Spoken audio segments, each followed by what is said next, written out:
2022 to order with adoption of the agenda. Someone want to make that motion? Councillor Palmer, Councillor Charlotte, all in favor? Motion's carried. Thank you. Adoption of the minutes of April 19th. Someone want to make that motion? Councillor Palmer, Councillor Charlotte, all in favor? Motion carried. Adoption of the special council minutes of May 5th. Councillor Palmer, Councillor Charlotte, all in favor? Motion carried. Any business arising from the regular meeting of April 19th? Saying none. Special meeting of May 5th? Saying none. I'll just go on to announcements from the mayor. Just let the community know that we have many projects the city is working on, including the OCP. They are all up on Talk Revelstoke, so if people want to engage, they can. If they want to just read that information, there is there for them. Is there anything else you'd like to add, Councillor? I would, thank you. Just to comment that if residents or anyone looking at the website has a hard time finding what they're looking for, or if they find information that's out of date, to please reach out. So whether through the help functionality on Talk Revelstoke makes it pretty easy to reach out and ask for help, or to bring it to the attention of a councillor they feel comfortable with. I know city staff are doing their best to keep all of the information available and transparent, but it's a lot. Right. So having those many eyes, bringing those to our attention, that's the way we can address it and fix it. Great. All right. Thank you. Also, just want to mention Friday, my wife and I were fortunate to be able to see the Museum and Archives movie done by Gat Bernard called Wash Away. Great information on history from Revelstoke South to Arrowhead. So if people get a chance to engage with the Museum and Archives to be able to see that, great information. Further to that, Shelley Boyd from the Sonaitist Confederation was up, and she was able to share some information just regarding the displacement of their peoples many years prior to that. So absolutely incredible night, and grateful for the Performance Arts Center to allow us to be in there, and for the community to be together in a venue looking at history. Absolutely great. So, all right, I'm going to move on to item 9A. Someone want to put that motion on the table for me, please. Councillor Charlotte. That the 2022 to 2026 5-year financial plan bylaw number 2325 be adopted. Seconder for the motion, please. Councillor Palmer. Any discussion on the motion? Councillor Charlotte. Thank you, Worship. I know this has been a long process that I think all of us would have wished it could have gone smoother or faster or better, but I do appreciate and have much gratitude to the staff for the improvements we have seen this year over previous years.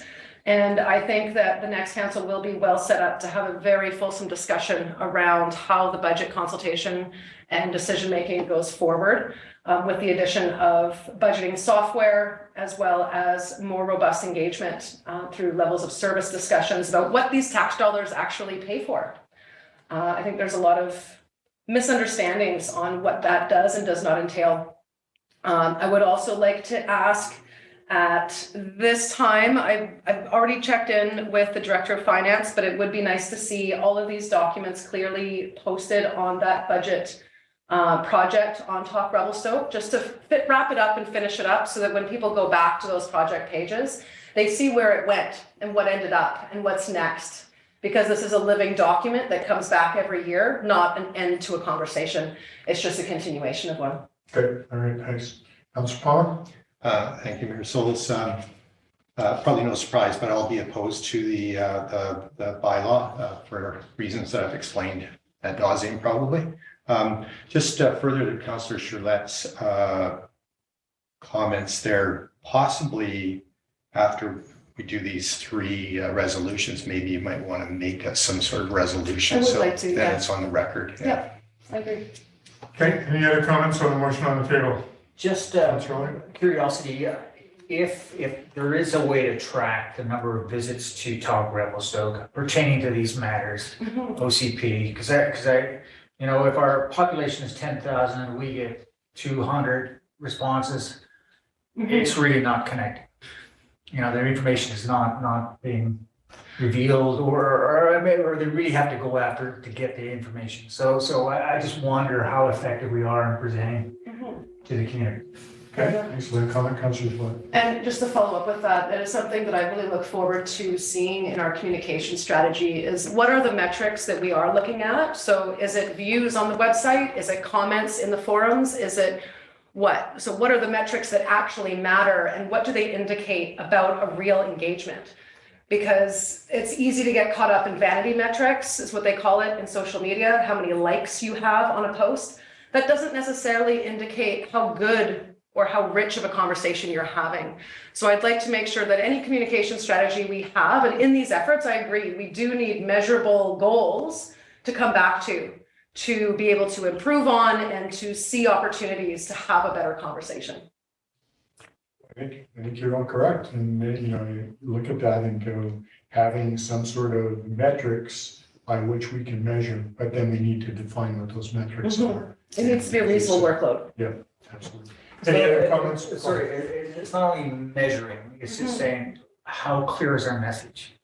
Yeah. Right? Like, it's not a measure of how many views, how many likes, and all this stuff.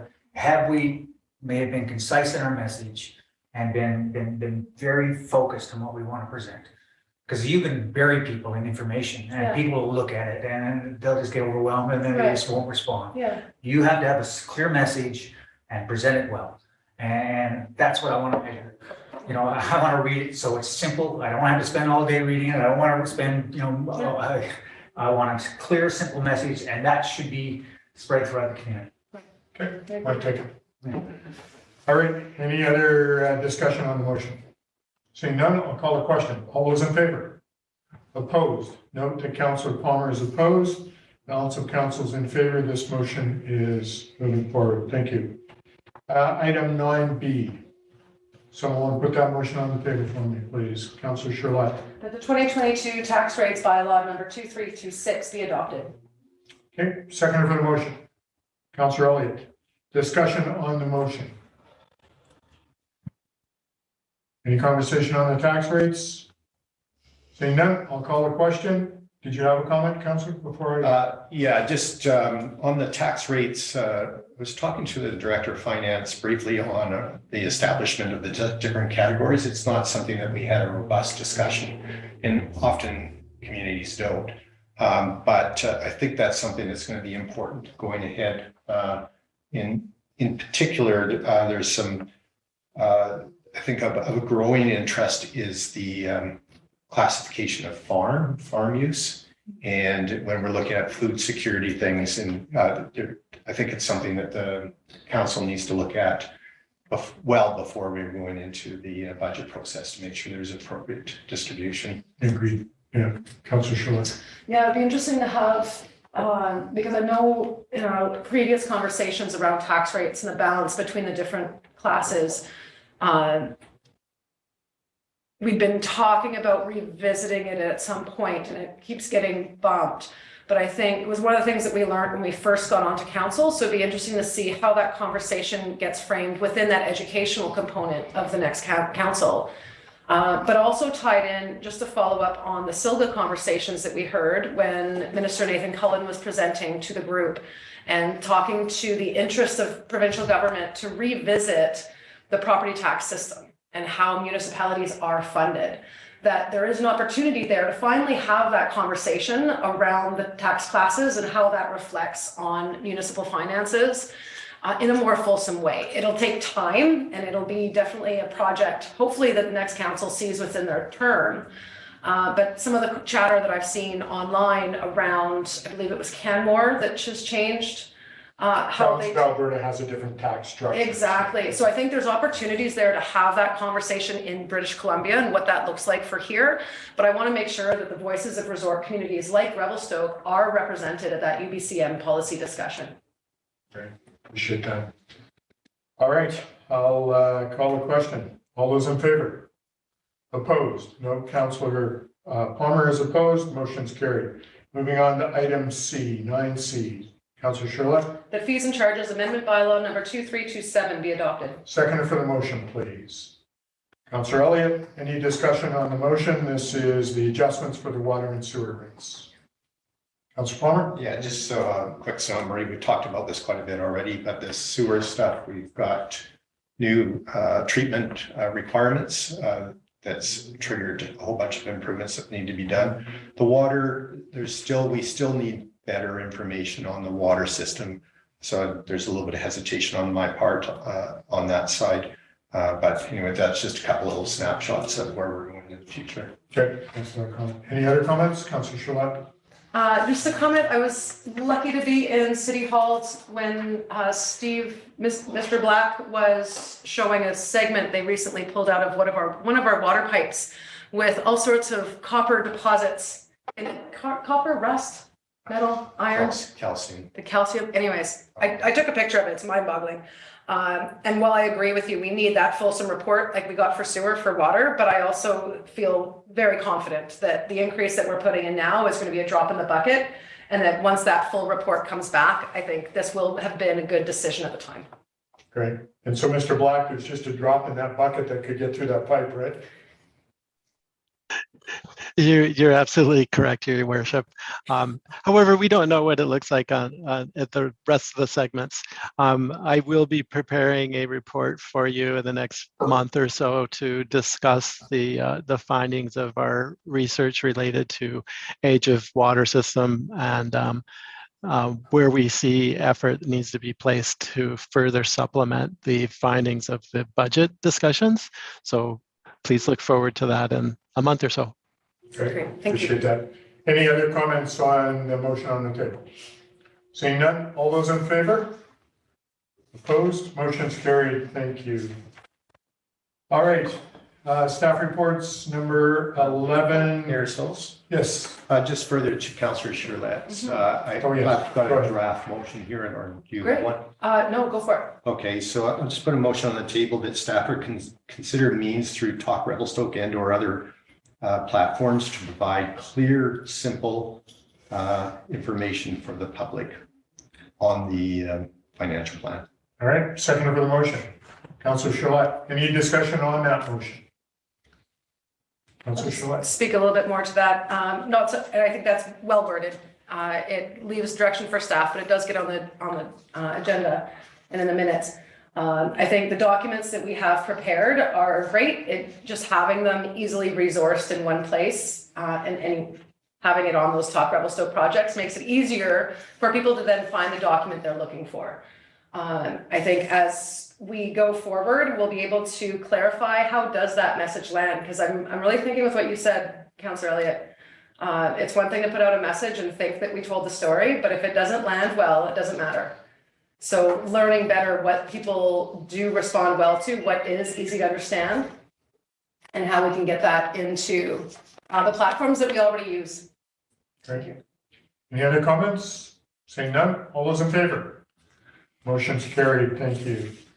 Okay, now we'll move on to staff reports. The BC Transit Operating Agreement.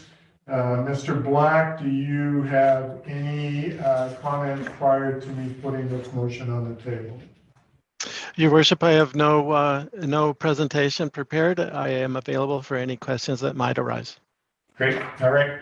Councillor Charlotte. On the table, the annual operating agreement with BC Transit to cost share the provision of transit services in the community for 2022 to 23 be approved, and that the Chief Administrative Officer or designate and the Mayor be authorized to sign the AOA for 2022-2023. Second for the motion, please. I'll second that motion then. Discussion on the motion. Any questions, comments? Councillor Charlotte. I was looking at the report and trying to make heads and tails of various numbers. What I was looking for is how does this fit into, and the long range plan, I realize is the second motion. So for the first motion for this year, the net cost increase is going to be 215,000. Is that correct? Mr. Black. Through Your Worship, to Councillor Charlotte, the delta is $70,000 for increase, and that is primarily due to an accumulation of operating reserves that were transferred last year during COVID back to the city to offset some of our costs. So now we're basically starting at a a neutral point. We don't have a reserve with BC Transit now. And so that's the increase in cost that is attributable to that. And in addition, there was also $20,000 utilized for the restart money that Transit allocated to offset the lost ridership reserves. Right. Okay, further comment, follow-up? No, that answers my question. I think I'll have more comment on the second motion, but I'll keep it for that. All right, Councillor Palmer.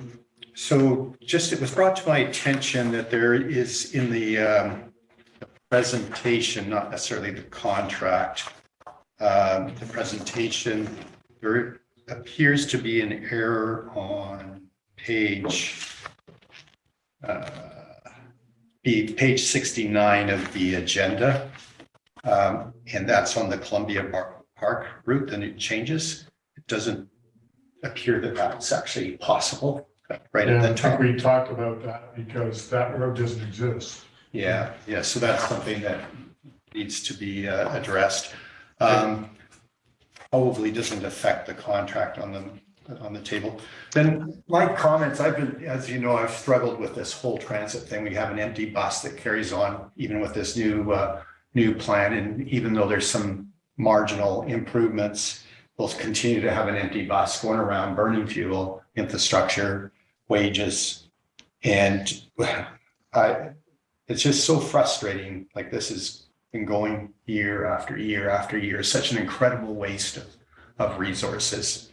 And, we need to, I hope the future councils will really take a really serious hard look at this and get into a responsible model of transit that better serves the public, is more environmentally and economically responsible. So looking at those three pillars of sustainability, this doesn't meet any of them, quite frankly. Does not look after our social needs in a way that it could.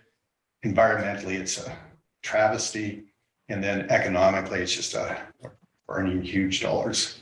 Anyway, I think I said Thanks that. for your comment. Yeah, thanks. Councillor Elliott. You know how much this hurts me, Gary. I mean, for 3 years, we've been banging our head on it. When are we going to have a better performing transit system, or a functional, relevant transit system? And we still have missed it. So the fact that we have to carry on until we can get the new contract so that we can plan something better for the future, it seems like, well, we should have done that 3 years ago. So it really is bothersome that we have to vote in favor for another year of contract. But reality is that's what we have to start with. The one question I do have is the daily exit or the weekly trip that the bus takes out of town. I don't know who those occupants are on that bus or what they're proposed as a medical trip. But I suspect it's more a recreational trip that turns into possibly a casino trip or something for the seniors. And that's what it is. That's fine, but it is an expensive luxury that maybe we don't need to support. I don't know. Something to discuss. We have never had that discussion, which is more trouble. I'm going to take that trip just to see. I know it's there. I'm on the highway and I see the bus go by, and it's again not full. Councillor Shaw. Thank you, Your Worship. So I believe, and staff might be able to support that answer, but I believe that trip out of town is subsidized through Interior Health. So it's not that's not part of our budget, and it's part of making medical services more accessible for rural and remote communities. I've seen a few communities do it at different rates. So I'm not sure how the fares fit into that, but typically the fares go back into our coffers where the cost is partnered. So again, Mr. Black may be able to. Ms. McCabe's got her hand up, so we'll go to her first and then back to Mr. Black. I know I have a call. Thanks, Your Worship. So the Health Connections bus is paid for through contributions by Interior Health, and so they do fund that bus.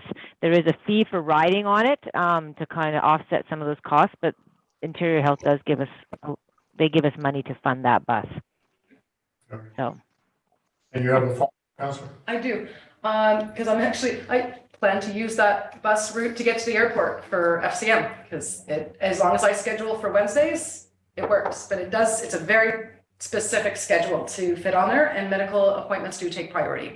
So if you do not have a medical appointment, you can book to be on the bus, but if there's an appointment, you will be bumped, which I appreciate. So it makes it accessible, but also opens it up to the rest of the community, so it's not an empty bus going, necessarily. Do you know the rate? $5. One way. Well, that's Very my accessible. question right there. Yeah. Is that Nacusk charges 20. That could probably be visited, but I think the majority of people that use it for accessibility reasons. But it would be a good conversation to have. On the other question, I just want to make one quick comment about the timelines on this. I agree. I think this is way overdue. I'm excited to see this finally coming to a partnership with the resort shuttle so that we can bring those tourism funding in to support our community and transportation within our community in a way that will serve both residents and visitors and bring us together. I think that having a council that recognizes the value of transit and has pushed so hard for transit improvements is a big part of that. Right. That I question whether previous representation of our community has thought that transit was a valid, important part of the fabric of our community. Obviously someone did, because we have one, and a lot of small communities don't. So having that option, while it might not serve very well, having it does serve some community members in a very important way. But I do agree, it needs to be improved, it needs to be more functional, and it needs to happen yesterday. So hopefully we see this come together in the long range plan. Well, and that's exactly it. Councillor Palmer. Thank you, Mayor Sulz. So, notwithstanding my earlier rant, the health plus is something that I'm very, very supportive of that. Right. I have taken the health bus for non-medical purposes. So my observation on the medical bus is that there is people using it going to the hospital or going to doctor's appointments. I do know people that specifically arrange it around those dates. So it's Wednesday going to Kelowna, Thursday going to Kamloops, I believe. Again, that's a funding that's going through, or it's in cooperation. And so it's helping other communities like Sycamoose or all the different ways. So they pick up on the way. They pick up on the way. So and then for the others, and this is on the economic model, so those that need a ride to the airport, and it's economical. I agree that I think it's ridiculously low. I almost feel guilty, going on it. At the same time, it's providing some funding, and maybe that's something they can look at, because typically, to get a ride to the Kelowna airport is $100. So this is convenient if you're getting anything less than that, and it's helping fund other services, then that would be good. But that's the one area that I'm supportive on the whole transit system. Can I? I'm not against the healthcare system taking care of transporting people to the hospital. Yeah. I am against doing a $5 trip to the airport. I am against $5 for a recreational trip to the casino. So those type of things that I stand against. And if you want to support it, fine. But I just don't think it's a good use of tax dollars. If the taxpayer were paying for it, I would really raise some eyebrows on that. Point taken. Thank you. All right, any other comments? Seeing none, I'll call the question. All those in favor? Opposed? Note that Council Palmer is opposed. Balance of council in favor. Motion's carried. Item number 2. Someone put that on. Thank you, Councillor Chalot. That the BC Transit Long Range Plan presented to Council on April 14th, 2022 be endorsed. Seconder for the motion. Councillor Elliott. Discussion on this motion. Councillor Chalot. So this is where the rubber hits the road. I don't know that I saw, this is endorsing the plan, but just to confirm, we don't have the budget impacts of this yet, do we? We know some additional hours that will be required, but we don't know what that looks like in dollars. Comment, Ms. McCabe? I think I don't actually have the numbers either, so I will leave that to Mr. Black, please.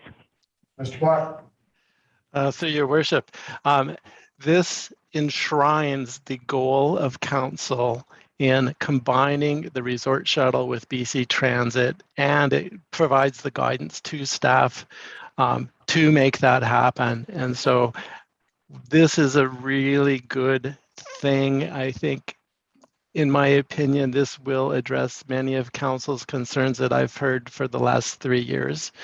And unfortunately, it does take time to get here, but the tools are falling into place finally. And once council has made the motion today, assuming that it will move forward, then this will also become part of the transportation master plan. And we are very pleased to see that happen. We have recently had our consultants put together a combined operating system plan for the city. And so that will be part of the transportation master plan, which will go out to the community and for council's consideration. And lastly, I wanted you to be aware that our mountain partner, Revelstoke Mountain Resort, is requesting that the shuttle service become year-round starting this summer. And so the goal here is coming into focus, and that is to have year-round one system and being as economic as we can and cost effective. So I'm pleased that we're here, and I know again I feel your pain in the ideas of where we need to go and where we want to go as a community, and I think we are on our way to get there. Thank you for the comment.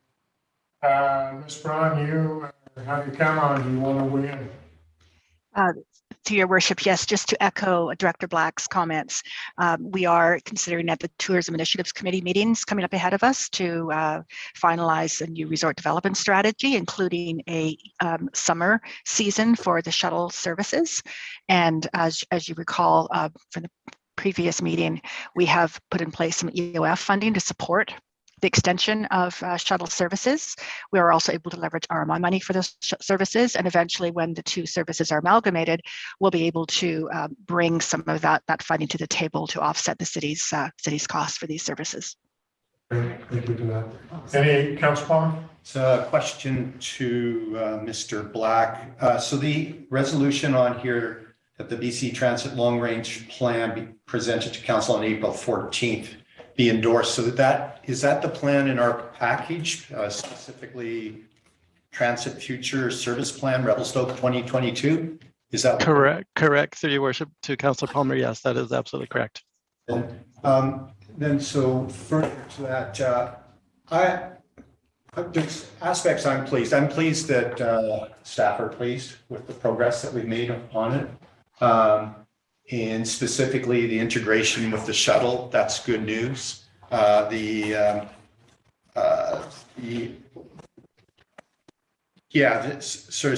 Those aspects I'm happy about, and I'm happy about looking at tourism dollars more for funding that, so because I think there's great opportunity. So thank you to our economic development officer, Ms. Braun, on that. If I vote against this, it's an indicator that we need to keep moving along, because I do not believe I think we could have been, gone further. Yeah, it's ambitious, but it's not negating the good work that staff have done and making helping us progress ahead. I want to keep as a council member and with council, I want to keep the pressure to keep on making substantive improvements to the system in the future. And I'll go so far as, that includes autonomous vehicles, how we're doing that, curb stop, pickup, vehicles that make sense for the actual demand that we have on an on-demand system. And I know majority of the time when I talk to people about this, they say, oh no, that's so far in the future. And no, this is happening today. It's Innisfil in Ontario. San Francisco has autonomous vehicles now integrated as part of society. And, there's lots of other test places, but San Francisco is one it's now starting to become mainstream. So these ideas are not, they're not cutting edge. They're right after that, the bleeding edge maybe, but we need to keep on moving ahead. So anyway, that's kind of just my sort of comments on that. I'm doing a lot of voting against motions, and it's more about the pressure to keep things going ahead from my perspective. Oh, appreciate that comment and the explanation. Thank you. Any other comments, Councillor Elliott? In line with Mr. Palmer, we've pushed for a broader outlook on mass transit and how to get buy-in with the public. What do we need to do as a city to get people out of a four-wheel drive pickup truck and into the bus, get on the bus? So how, this strategy is of, putting year-round service or aligning the resort and the city bus into one entity. That's great, but it still doesn't take it to the next level. And I just want to make sure that transit has gotten the message. We want the next level. We've talked about free transit. We've talked about all kinds of alternatives, and we're looking for something really forward-thinking from BC Transit. And that's what I hope this strategy just opens the door for. Good point. Councillor Palmer and then Councillor Shaw. I'll let Councillor Shaw. Great. I really appreciate the conversations we have here around this. The fact that we've all pushed on this, I think is really important. Because I agree with you. I think we could have gone farther in theory. I think that I'm quite pleased with where we're at and the progress that we are seeing, and the initiative and the direction that I hear from staff of where we're going makes me very happy and excited to see what comes next. But I agree, we do need to keep the pressure on. Now, I don't know that voting against a motion at our table is going to necessarily keep that pressure on, but I am curious as to how we can. I think the couple of avenues that I see, because I agree with Councillor Elliott, is what is it going to take to get people on the bus? So one of the things that I want to commit to doing more of is taking the bus myself and seeing what does it take to make the bus part of my routine and flow. So for example, booking my travel for a Wednesday to be able to use our medical bus rather than have someone drive me in a separate vehicle that's not necessary. Whether I can use the bus within our community to get to various meetings and appointments. Typically I ride my bicycle, which works most of the time, but when we have a rainy week, maybe I can make some more time out of my day to see what it takes to ride the bus and experience that myself and talk with the people that are on there. For the next council that comes on board, is one of the opportunities that I was able to take advantage of was going to the BC Transit strategic planning session that I saw in one of our meetings. When I reached out, none of our staff had capacity to go, and I'm not sure if we get regular invitations to that BC Transit event, but I did find it a very good opportunity to push BC Transit executives and the partners they have in designing the whole system beyond our community, so that we don't get these answers of, oh, well, that's pretty new, we're not sure we're going to use Revelstoke. Let's make sure someone is going to advocate for our community as a pilot project for starting to investigate some of these opportunities and how that can work in a community where we do have that resort funding and that more flexible usership in a small community to be able to experiment with and show what a pilot program could do to increase the environmental efficiency of the systems. Well, I agree. One of the things about this council is we're pushing to the point where we're actually saying, yes, transit we need, but there needs to be better alternatives and better ways of putting that service into play.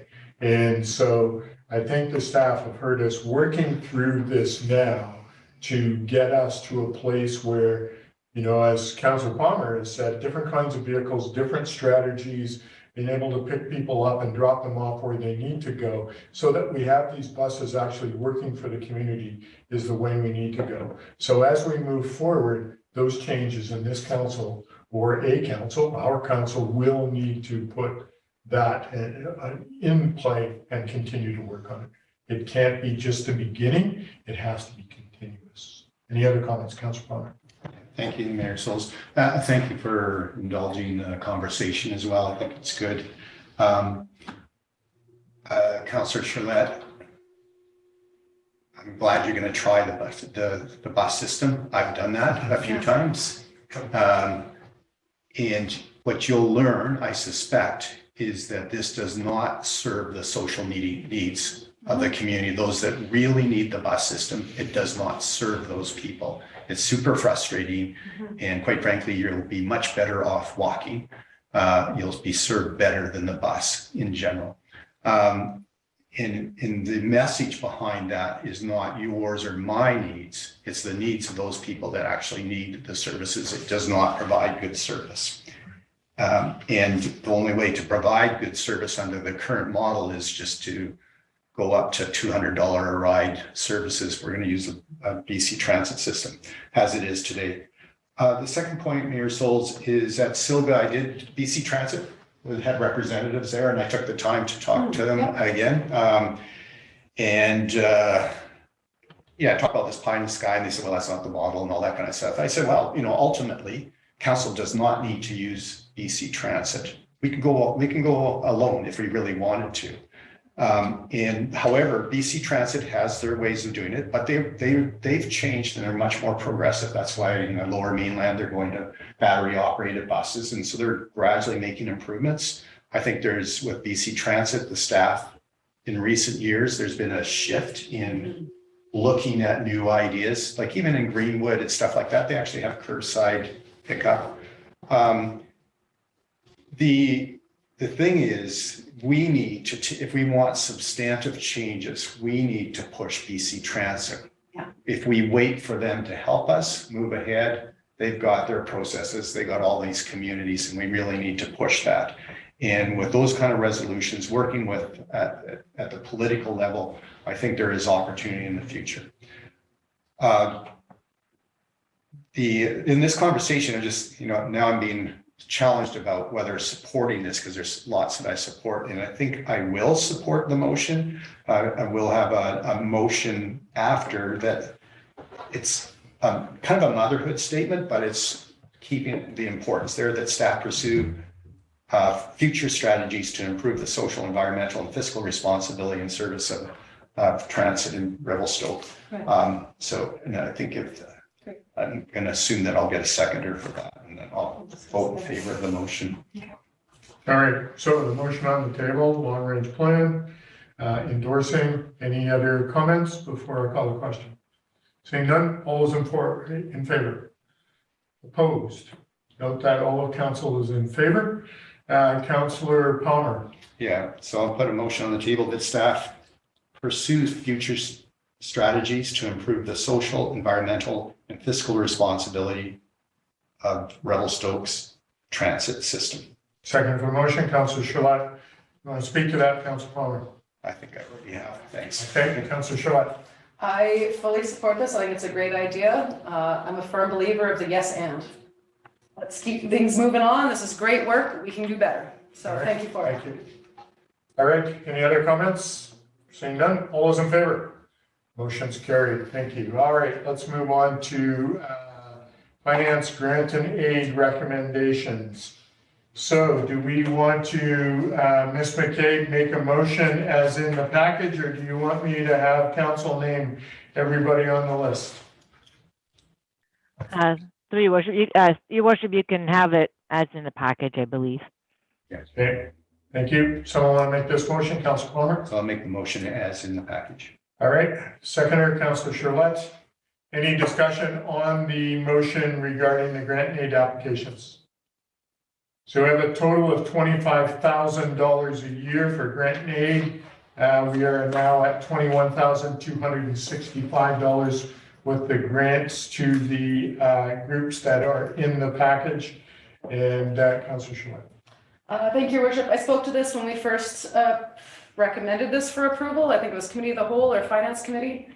I think this is a great opportunity for the city to partner with our nonprofit and community sector on common goals of the community, ways that serve the residents in beyond the scope of City Hall.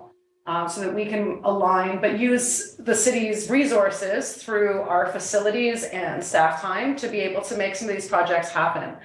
I mentioned at the last meeting, and I just want to reiterate that I do think that this policy and process has room for improvement and should be a policy level conversation for the next council to be able to better capture the ways that the city partners with various groups without becoming a bureaucratic headache or nightmare, but to better capture those relationships and opportunities to maybe find new opportunities to partner at these very important goals.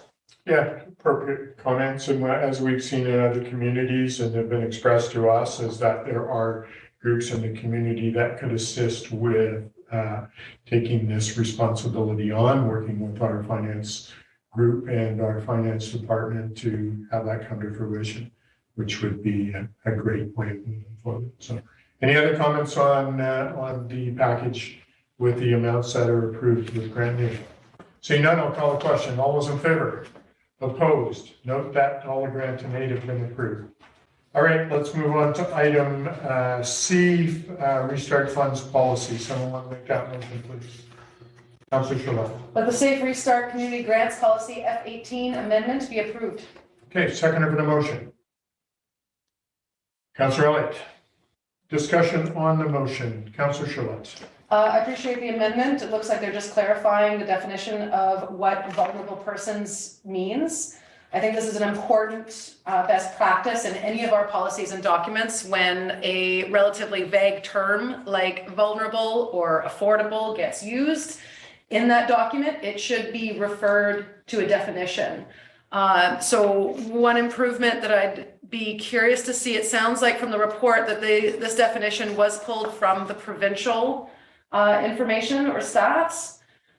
This is somewhere where, if it's appropriate to link to that provincial document or where that information was pulled from, I think it's valuable in that someone reading it could dig deeper, but on someone else's resources, not the city's. So when we are referring to provincial regulations or provincial best practices, to link to those full documents, because I'm assuming there is a larger document behind this list. Ms. Braun, comment? I think I will defer to Director McKay, but yes, that initial document provided by the province was part of the last report. Is that correct, Tanya? Yes, Your Worship. There was a letter that was sent, and that's actually where the definition comes from. And the letter outlined the eligible expenses for the municipality that could be, the restart funds could be used for, and vulnerable persons or providing services to vulnerable persons was one of those eligible expenses for the municipality. And so that's why the definition of what a vulnerable person is actually in the policy.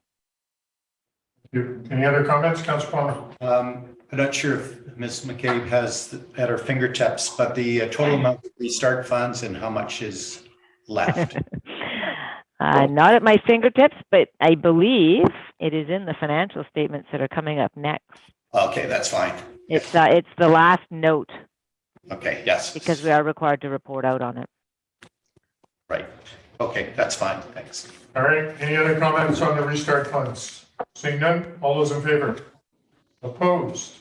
Note that Councillor Palmer and Councillor Elliott are opposed to the grants policy amendment being approved. Is that correct? Yeah, I guess I'm just uncertain. Maybe I should have had it in discussion stage, but the eligibility, the purpose of the fund principally was to rejuvenate the economy, the business world.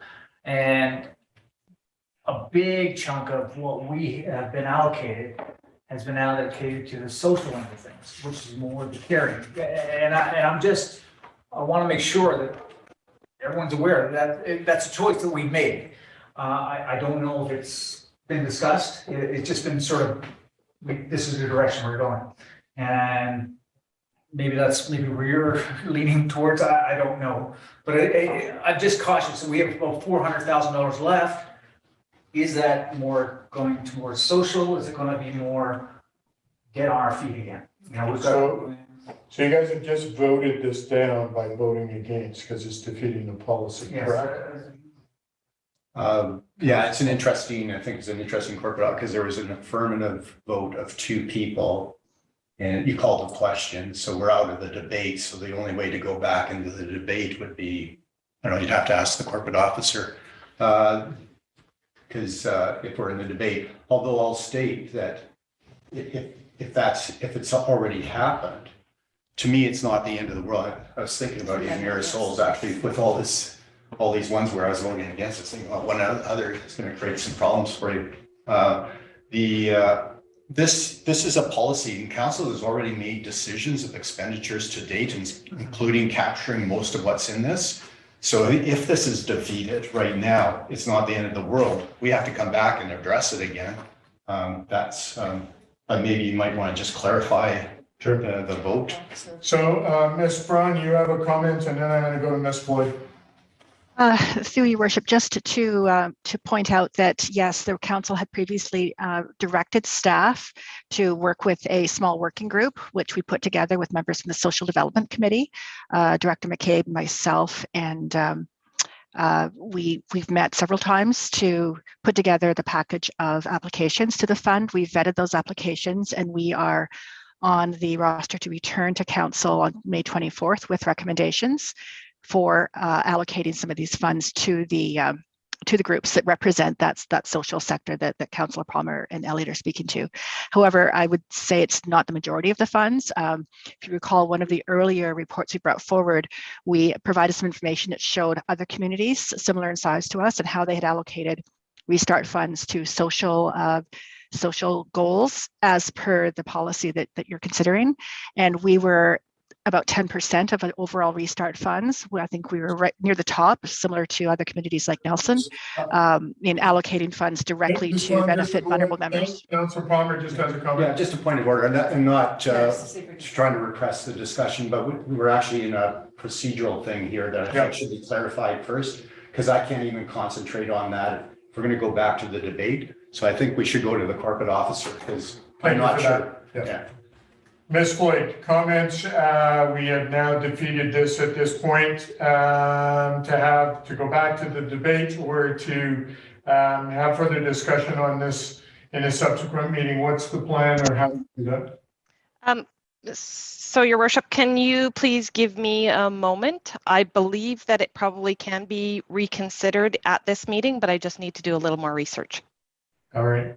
So as she's doing that, Councillor, are you okay with us going back to that conversation, or just hearing an explanation from Ms. Braun, or would you prefer to wait till we have that? I would prefer to wait. The reason why is because, so we can just carry on.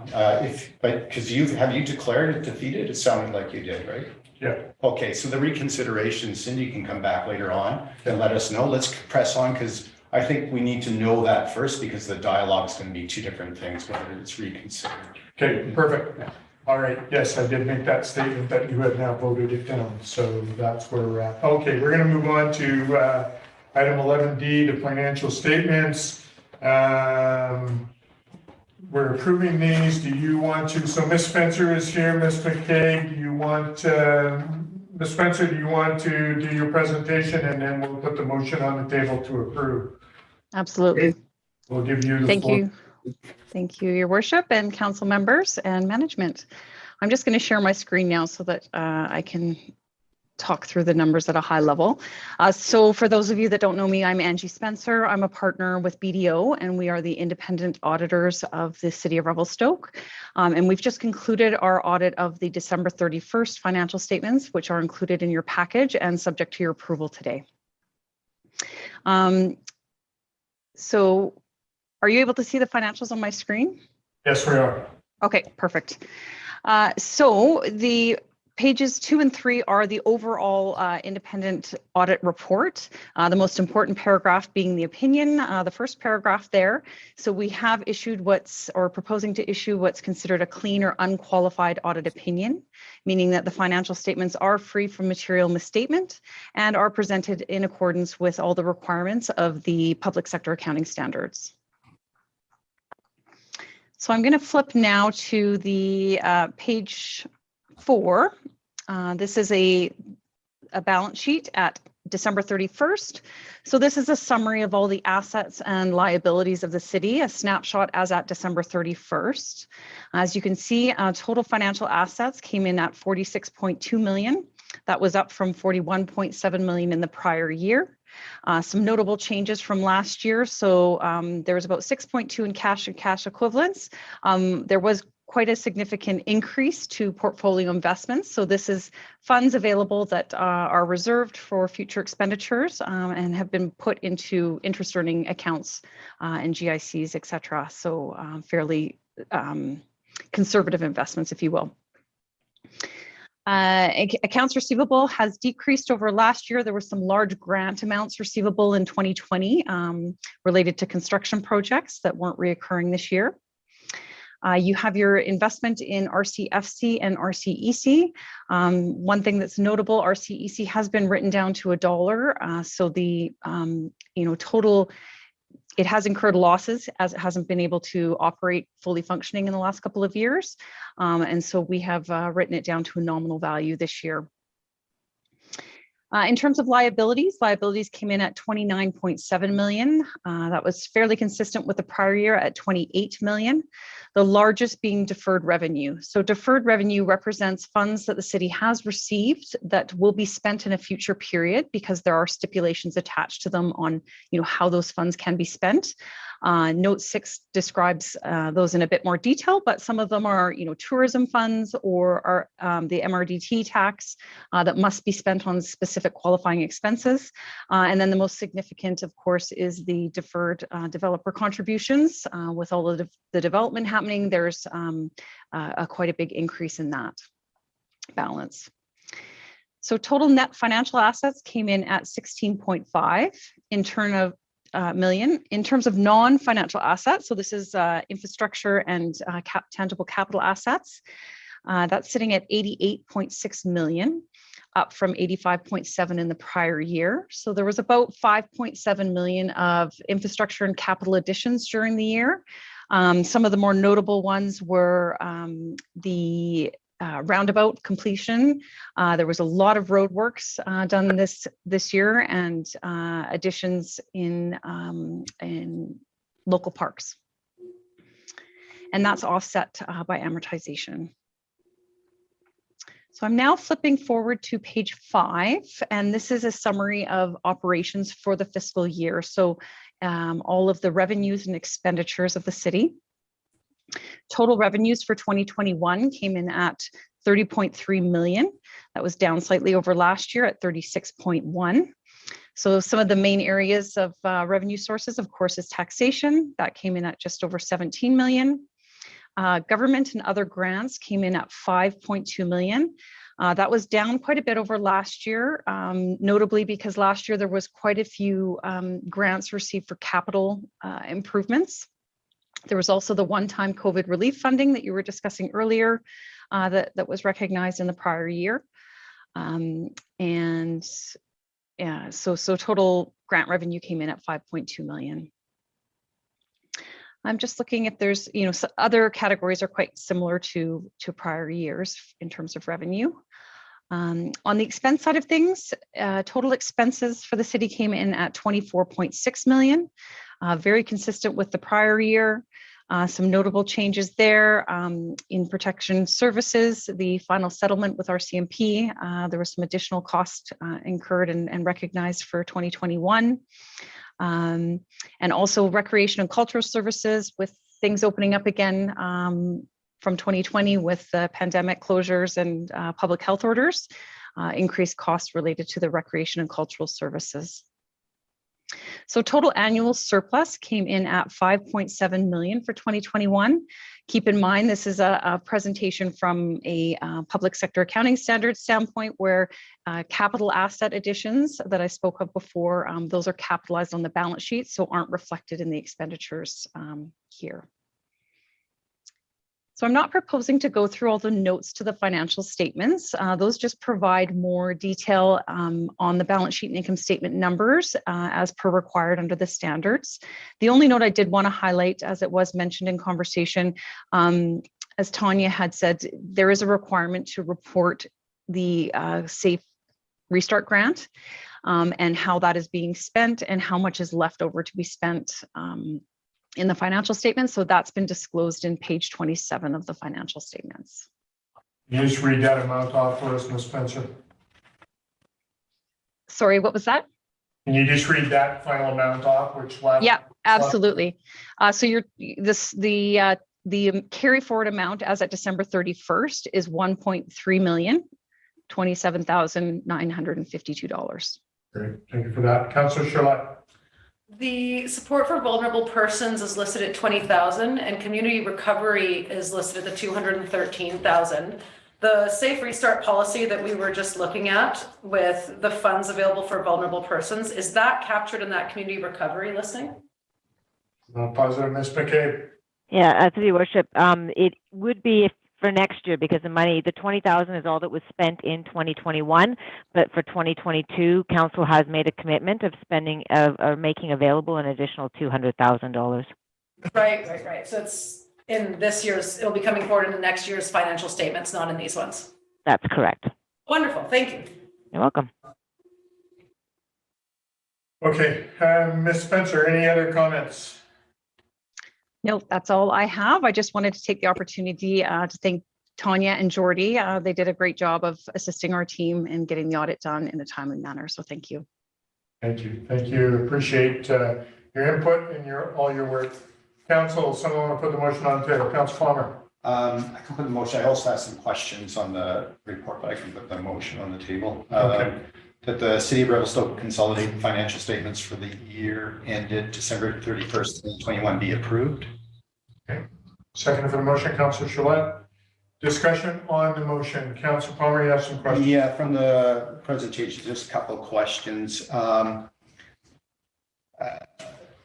noted your, Ms. Spencer, I noted your statement, I actually wrote it down about the investments, fairly conservative, if you will. I like that. I guess with the audited statements, you aren't making any comments as to the appropriateness of the, other than general, whether these are good investments, because you talk about conservatives and somebody might have the opinion that, well, we could have got a lot more money if we had done more risky investments.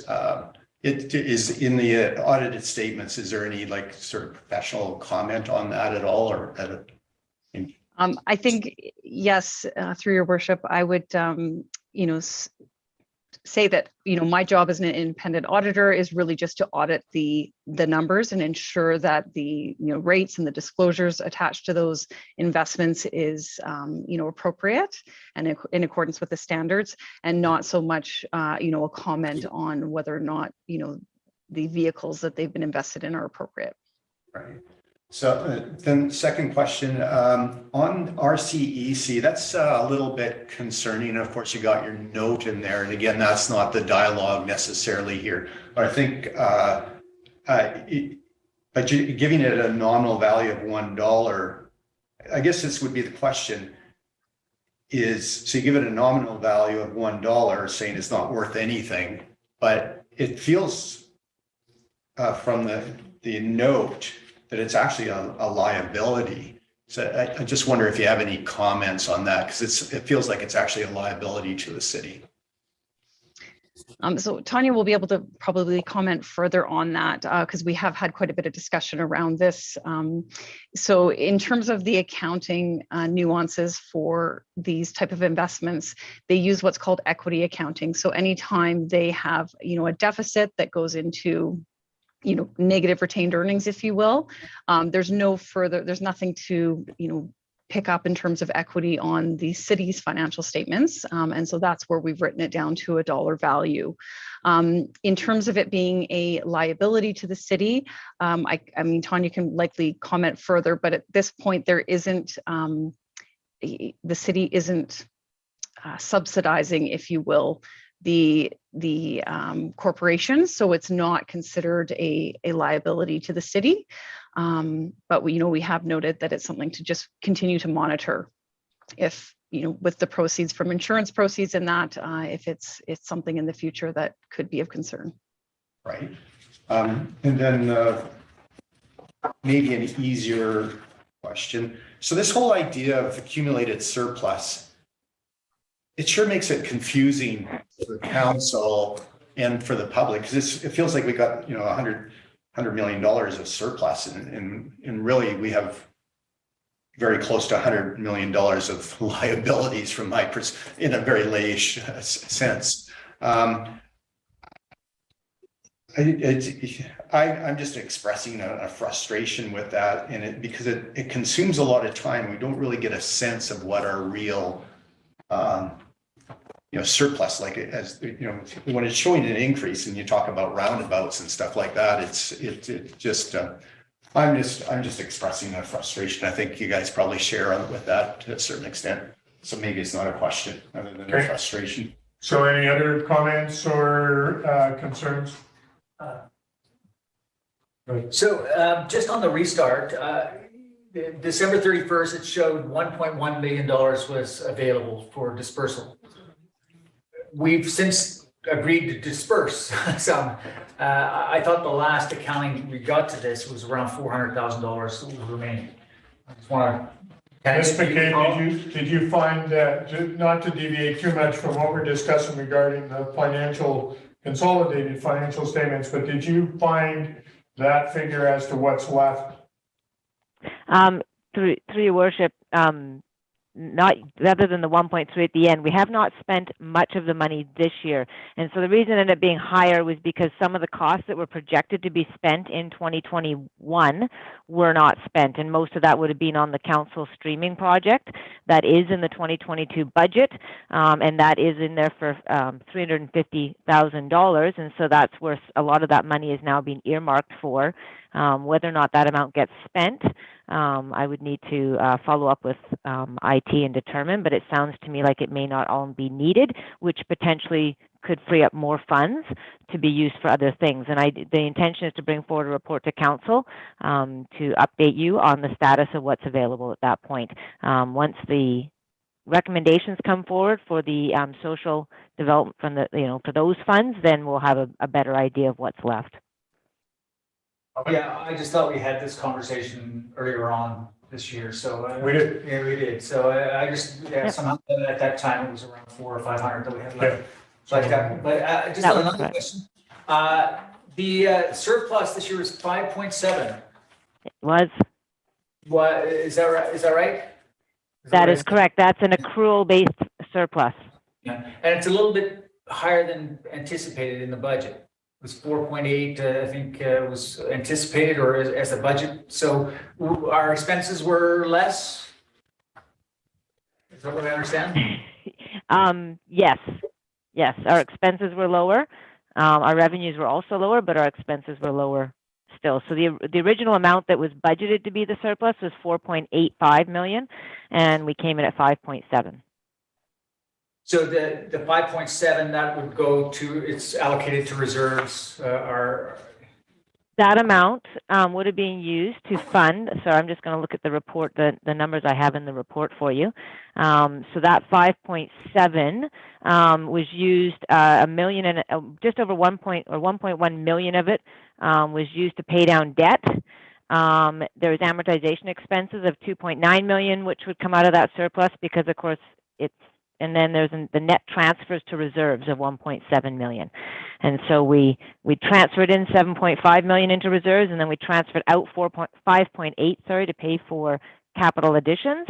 And so neither one of those transfers are considered a revenue or an expense for the purposes of PSAB. For the purposes of budgeting, they are. All I've noticed though is in the 4-year term, the surplus is continuing to grow.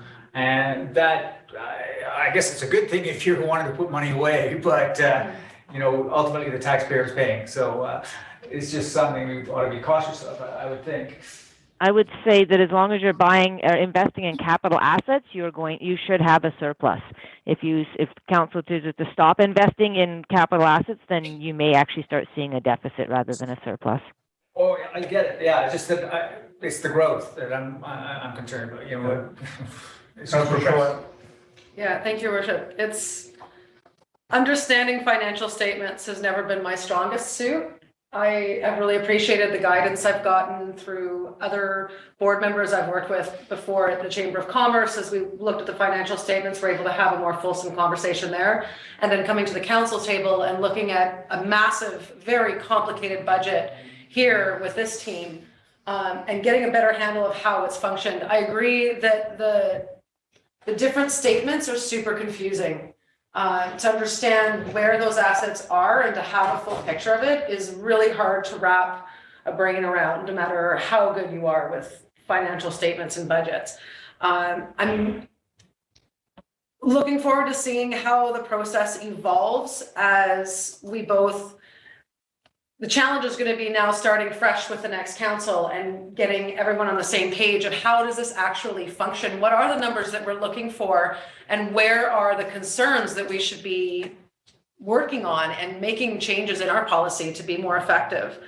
I think that we're in a good place. I think the increase in the surplus, from what I understand, is just a reflection of a lot of the work that us and the previous council were doing around reserves and trying to get away from debt servicing some of our operations. So Exactly. Understanding how that story goes, I hope that as a community, we can start building that collective understanding, not just the councillors at the table. Because to have a functional conversation around this, we all need to have a basic understanding of where these dollars are going. Any other comments on the financial statements? Seeing none, I'll call the question. All those in favor? Motion's carried. Thank you, Ms. Spencer. Appreciate your work on the financial statements. Ms. McCabe? Councilor Palmer? Yeah, so we're finished with that. I'll put a motion on the table that the motion regarding the restart funds policy be reconsidered. Okay, so there's a seconder for that motion, Councilor Charlotte. That's a non-debatable motion, I believe. Yes, so now we are back in. We're going to reconsider the restart funds. So I will call the question. The Safe Restart Community Grants Policy F18 amendment to be approved. So basically we're voting on bringing it back. No, we need to vote on the reconsideration motion first. Good. All right.